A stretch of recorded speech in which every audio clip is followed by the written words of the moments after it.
একবার ভাবুন তো, এক প্রাগৈতিহাসিক বিশ্বের কথা, এমন একটা পৃথিবী যা আমরা এখন যেমনটা দেখি তার থেকে অনেক বেশি জনবহুল ছিল। কিন্তু না, পশু পাখিতে নয়, এই পৃথিবীটা ভরা ছিল আমাদেরই মতো কিন্তু বিভিন্ন ধরনের মানুষে। ব্যাপারটা মানব ইতিহাসের সবচেয়ে বড় রহস্যগুলোর একটা, তাই না? আর এর উত্তরটা কিন্তু আমাদের নিজেদের টিকে থাকার গল্পের মধ্যেই লুকিয়ে আছে।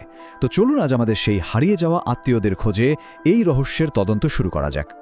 আমরা প্রায়ই বিবর্তনকে একটা সরল রেখার মতো ভাবি, তাই না? মানে এক প্রজাতি থেকে আরেকটা।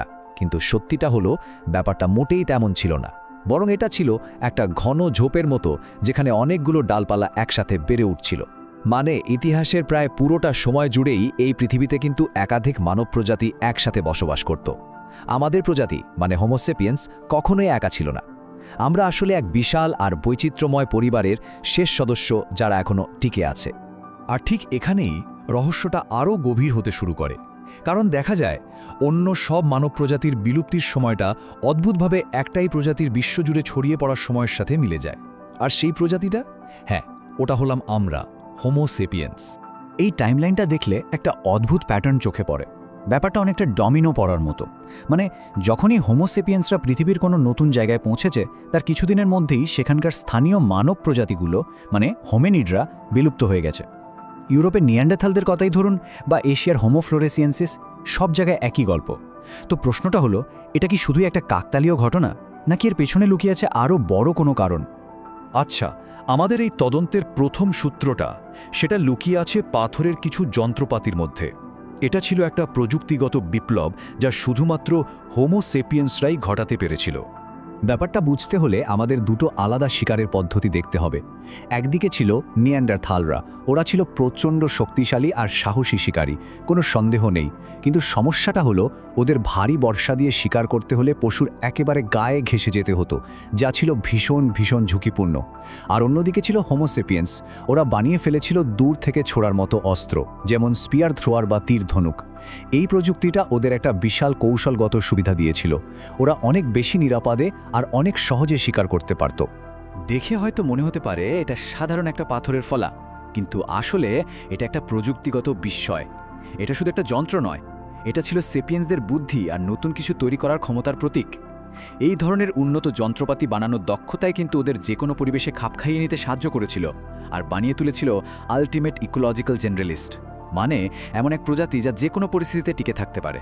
তবে শুধু ভালো অস্ত্র থাকলেই তো আর সব হয় না, তাই না?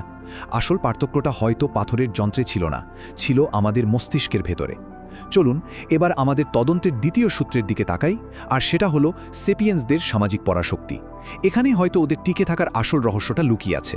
এই চার্টটা দেখলেই পার্থক্যটা পরিষ্কার বোঝা যায়। প্রত্নতাত্ত্বিক প্রমাণ থেকে আমরা জানতে পারি, নিয়ান্ডারথালরা সাধারণত খুব ছোট ছোট দলে থাকত, হয়তো জনা 40 কিন্তু সেপিয়েন্সরা, ওরা এর থেকে অনেক বড় আর জটিল সমাজ তৈরি করতে পারত। আর এই বড় সামাজিক নেটওয়ার্কের মানে কি?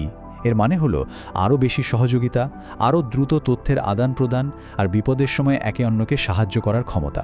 আর এই যে বড় দল গঠন করার ক্ষমতা, এর পেছনে একটা মজার ব্যাপার আছে। বিজ্ঞানীরা বলেন আমাদের মস্তিষ্কের একটা সীমা আছে, যার উপর ভিত্তি করে আমরা স্থিতিশীল সামাজিক সম্পর্ক রাখতে পারি। এই সংখ্যাটাকে বলা হয় ডানবার্স নাম্বার, আর সেটা হলো প্রায় 150। হোমোসেপিয়েন্সরাই কিন্তু এই সীমা পর্যন্ত পৌঁছাতে পেরেছিল, যা তাদের একসাথে কাজ করার ক্ষেত্রে এক অবিশ্বাস্য সুবিধা দিয়েছিল। অনেকেরই একটা ভুল ধারণা আছে যে মস্তিষ্ক যত বড়, বুদ্ধি তত বেশি। মজার ব্যাপার হলো, নিয়ান্ডারথালদের মস্তিষ্ক কিন্তু আমাদের চেয়ে গড়ে একটু বড়ই ছিল। কিন্তু গবেষণা বলছে ওদের মস্তিষ্কের একটা বড় অংশ খরচ হতো দৃষ্টিশক্তি আর ওদের বিশাল শরীরটা সামলানোর কাজে, যা বরফ যুগের আবছা আলো আর প্রচণ্ড ঠান্ডায় টিকে থাকার জন্য খুব দরকারি ছিল। এর ফলে কি হলো?